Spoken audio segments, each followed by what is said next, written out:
guys, and welcome to Book 101 Review. Book 101 is all about the books that I read for the last 40 years, and today I have my special guest.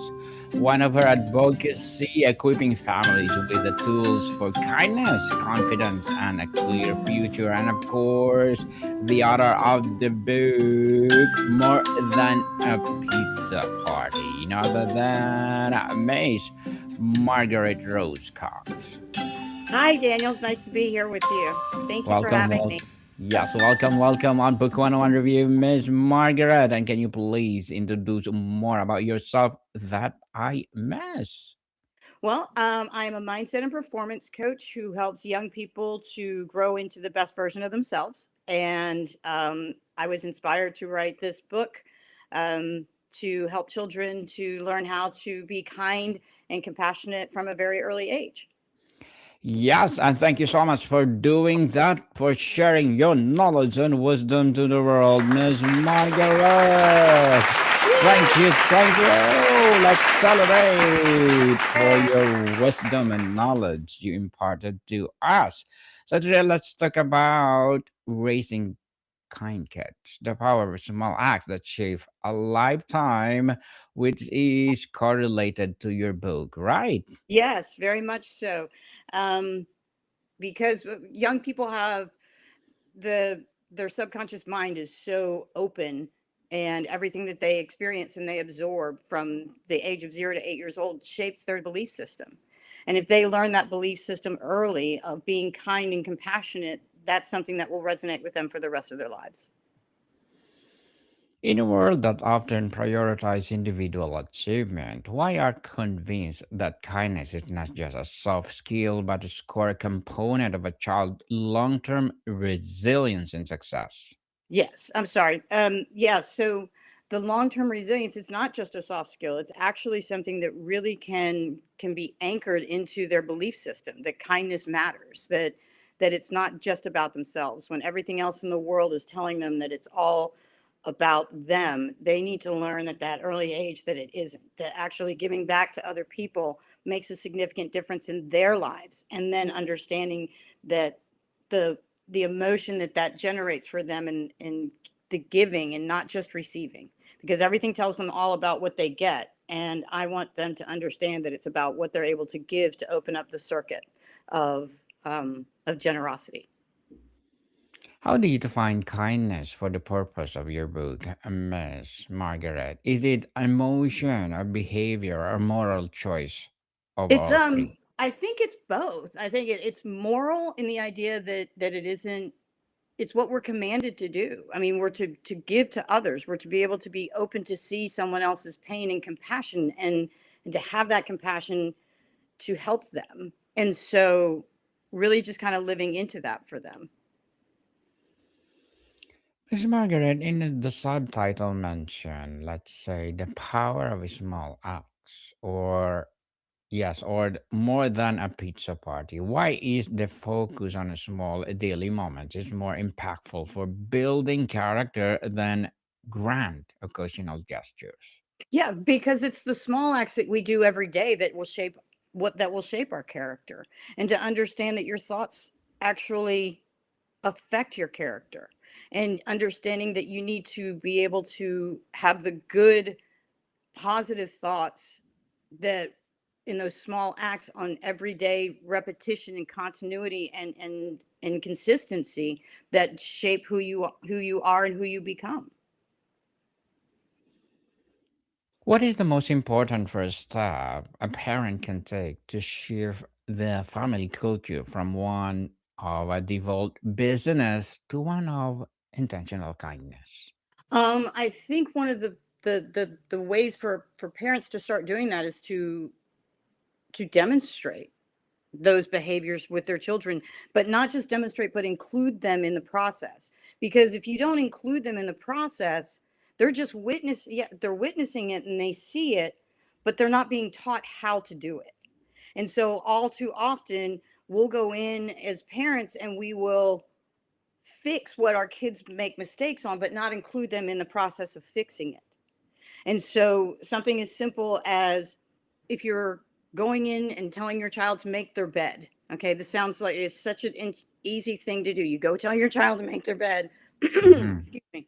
And then the bed's not made to what you would consider to be your standard. You go in and then you fix the bed, but your child only comes in and sees that the bed is fixed, and that correlates into their subconscious mind that they're not capable, that they're not able to. And so now they're growing up thinking that. Whereas if you actually bring them alongside you and say, hey, let's fix this together, let me show you how to improve, then you're teaching them that they are capable and you're showing them how to become capable. The same thing with doing acts of kindness. You can go to a lot of times we have the angel trees where you go and you take the cards off and you buy the gifts for underprivileged families. Well, the parents will go and take the cards off and then they buy the gifts and then they show the kids, they have the kids with them dropping them off, and the kids see that, but they're not part of the process. Why not take them with you when you're shopping and having your children pick out the gifts with you so that they can actually feel like they're part of the process and thereby actually implanting that they are capable of helping others as well. Miss Margaret, can you give us an example of a simple scripted kindness ritual family could implement at the dinner or in the car that would feel natural and not forced? Well, yeah, we could just even at dinner and having the conversation. Who were you kind with? What way did you show an act of kindness today? And you're riding in the car. Tell me about how you were kind today. How did you help someone today? Hmm. And just triggering the conversation and knowing that it's a priority in their lives. Being kind, doing good things, helping someone. Helping someone is something else, people, to teach your children. And how do you help child navigate the disappointment when their kindness is met with ingratitude or even hostility from peers? Oftentimes what you can do is you can actually let them know that they're doing the kindness because it's the right thing to do. If it's met with hostility, if it's met with any kind of disregard, that's not on the person doing the act of kindness. That's on the person that is being disrespectful or rude, and maybe just lifts them up in a prayer, and that they can change their hearts, and that you are setting an example for other people to follow. Even if they choose not to follow it, you're setting that example. Empathy is the engine of kindness, Miss Margaret. What are the practical ways to help a child develop empathy, especially for people who are very different from them? Um, if it's people that are very different from them, understand that everybody's unique. Everybody is No one is exactly the same as somebody else. We all have differences, and learning to understand and accept those differences um, helps us to realize that I don't know. It's kind of a hard thing to say. So sorry. I'm just No worries. No just worries at all, Miss Margaret. And in a moments of sibling conflict or frustration, what is a simple reframing or question a parent can use to guide a child back toward a kindness mindset? Okay. When it comes to sibling things, obviously, a lot those are sometimes are just understandings that we're all unique individuals, as I was saying, and also, your brother or sister is going to be the one person that's going to always be there for you. They're the only person in the world that will have experienced life the same exact thing that you went through. And if they're having sibling rivalries, one is feeling that they're getting more favoritism, the parents need to make sure that they express that each child is different and individual in their own space, um, and that sometimes we don't get along, but it doesn't mean that we don't love each other, and that kindness should always be the first way that we go forward in accepting people for who they are and where they are, and that love always prevails. Love always prevail, people. Love, love, love. On navigating the modern world, how can parents combat the me first and comparison based messages that are amplified by social media and certain aspect of popular culture. Um, when combating that, I always like to have people understand, especially when it comes to social media, that in the comparison world, you're comparing your life to somebody else's highlight reel. Nobody is actually living that perfect life out there. You don't know what's happening behind someone else's closed door. And realize that you don't have to compare yourself to somebody else. You are wonderful and unique and special just because of who and whose you are. And so that is the most important thing. And when it comes to the me culture, it's not about you receiving all the time. You can't be you can't be the one to get all the attention. It's not all about what you get from this world. It's about what you can give to this world. And that's why teaching this at an early age for young people is so important, because they are combating that in social media, in culture, all the things that are being fired at them. And that's why it's so important to get them at a younger age to realize that it's not about what you can get. It's about what you can give to the world, because you have unique gifts and talents that were given to you for you to shine light on them for others. Because it's not just about you, it's about the world in general, the world as a whole, and being able to give back to the world. Yes, people, what you will give to the world is something else. So, what does a digital kindness look like? How we translate principles of empathy and respect into online world for kids who are growing up as a digital natives. I think the best way that we can do that is to show, like I said, in the daily life, in the conversations that you're having with your children. Are you teaching them about giving? Are you teaching them about compassion? Are you teaching them about empathy? Are you teaching them that there are others in the world that have less than what you have? Even if you don't have much, there's still someone else that's in a worse situation than you.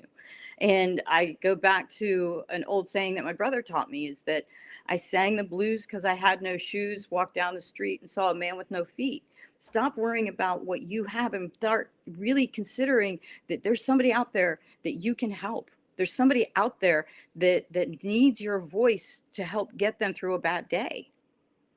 And that can make all Yes. the difference in the world. That make a difference for sure. So how can we use media, books, movies, even news stories as conversation starters about complex kindness like compassion for someone who's made a mistake? Well, I like to go back to the ideal of what Mr. Rogers said. Look for the people that are the givers. Look for the helpers. In a tragic situation, who's helping and how can you add value by by what you have to offer in your gifts and talents?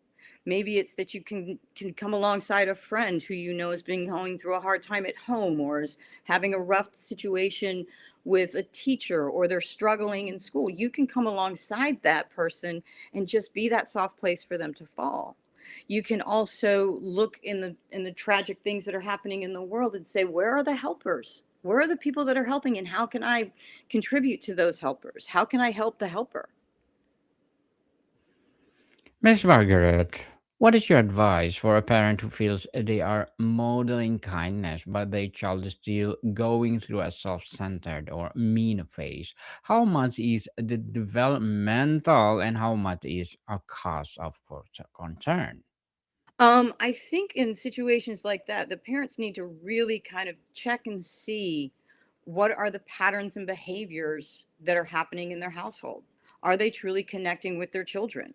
Are they really stepping forward and saying, get out of in front of the screen and let's have a real parenting conversation? And sometimes structure and discipline need to get brought back in along with the morals and kindness, but structure and discipline and really getting involved as a family unit to really help to grow that young person into the very vital or vibrant teenager and young adult that they are destined to become.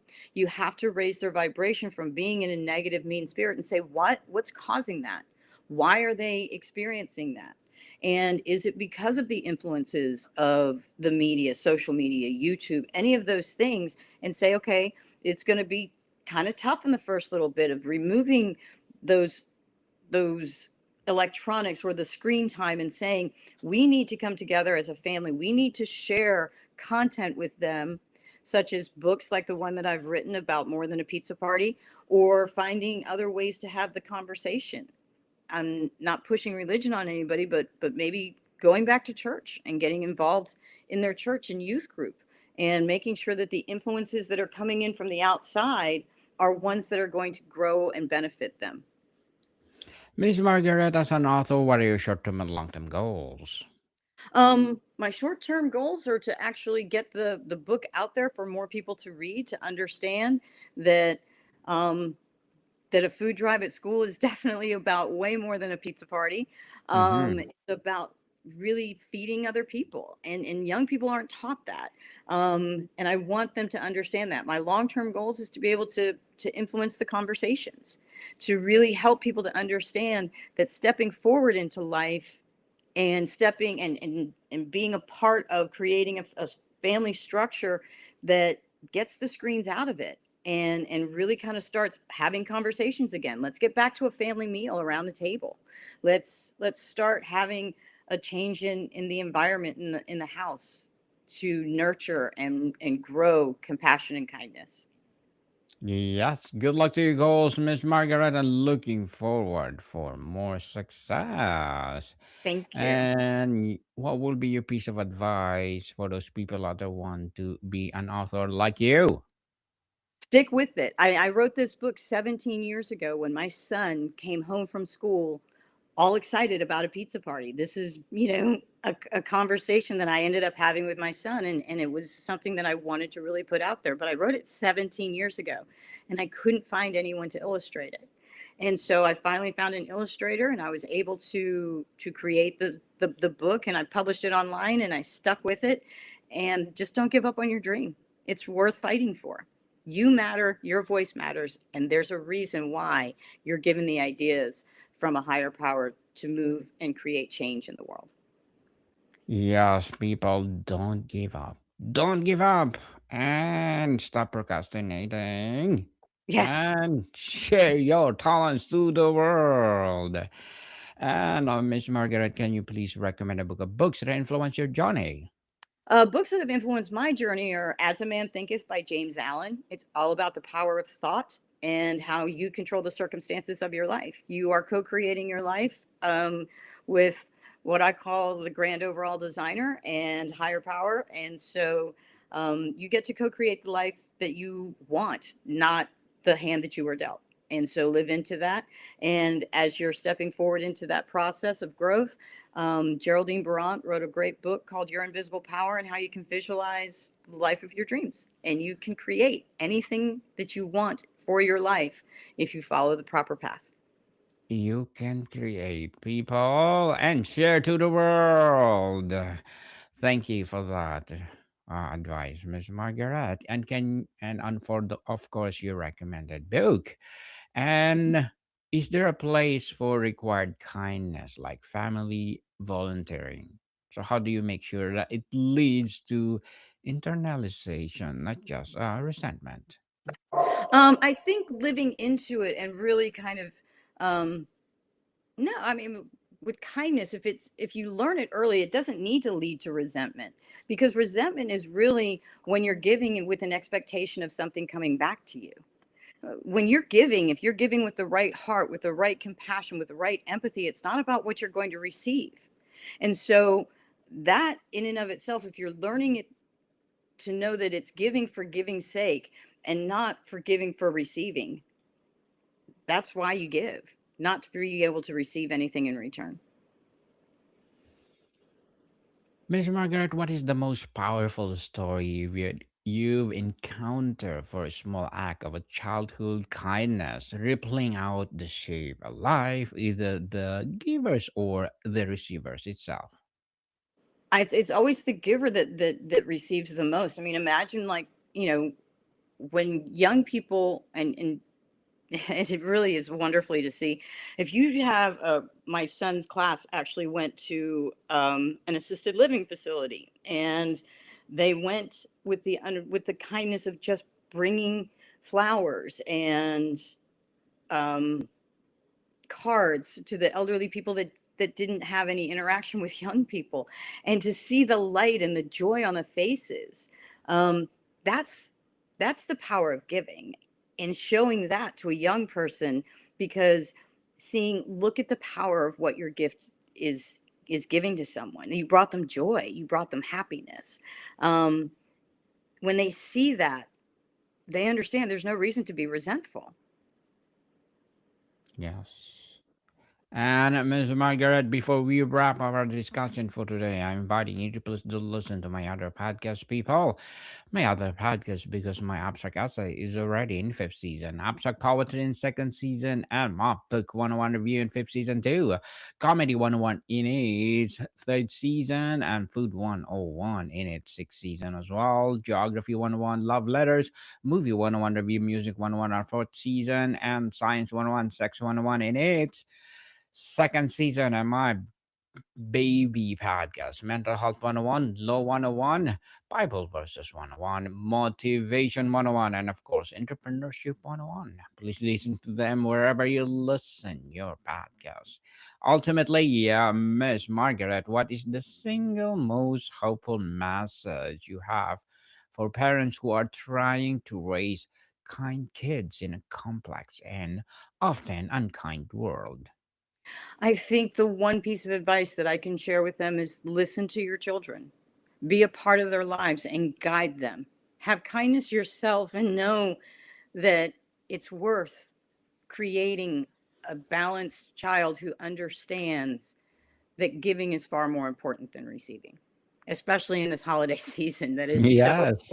teach them this, because they're all looking at the how many gifts did I get? What did I receive? And really, what did you give this year?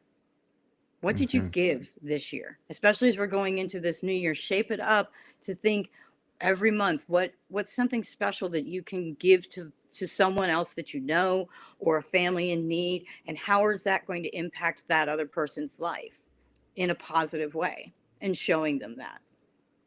In a positive way. And thank you so much for sharing your knowledge and wisdom to the world, Miss Margaret Rose. Thank Thank you, you. thank you, thank you. So, can you please invite our listeners to support your book, your advocacy, or whatever projects that you're doing right now? Yeah, so I have my Future Focus program is available for teenagers trying to figure out what they want to be when they grow up. You can also get the book More Than a Pizza Party. It's available on Amazon, and I'd love to have you guys go out there and pick up the book. It's a wonderful story about caring, compassion, and empathy. So, thank you. Yes, people, let's support Miss Margaret Rose, because if you support her, for sure, more and more empowering advocacy like this to come, more and more empowering books like this to rise. So, Miss Margaret, one more question: how do you balance teaching kindness with teaching kids to advocate for themselves to avoid being taken advantage of? Well, if you're giving in a spirit in the right way, and no one can take advantage of you, okay, because you're giving out of your own heart, not to receive something. If someone chooses to take advantage of that, that's on them. You're giving with a pure heart. That's where the giving comes from. And don't worry about what other people do. And if you feel a sense that they're taking advantage of you, you don't have to give to that person anymore. You can always say no. There are boundaries in the process, and learning those in the process of understanding um, true kindness is part of the conversation that you have with your parents. Yes, people, kindness, kindness indeed. Spread kindness all over the world, because these ingredients of behavior is missing. More to come, people. See you soon.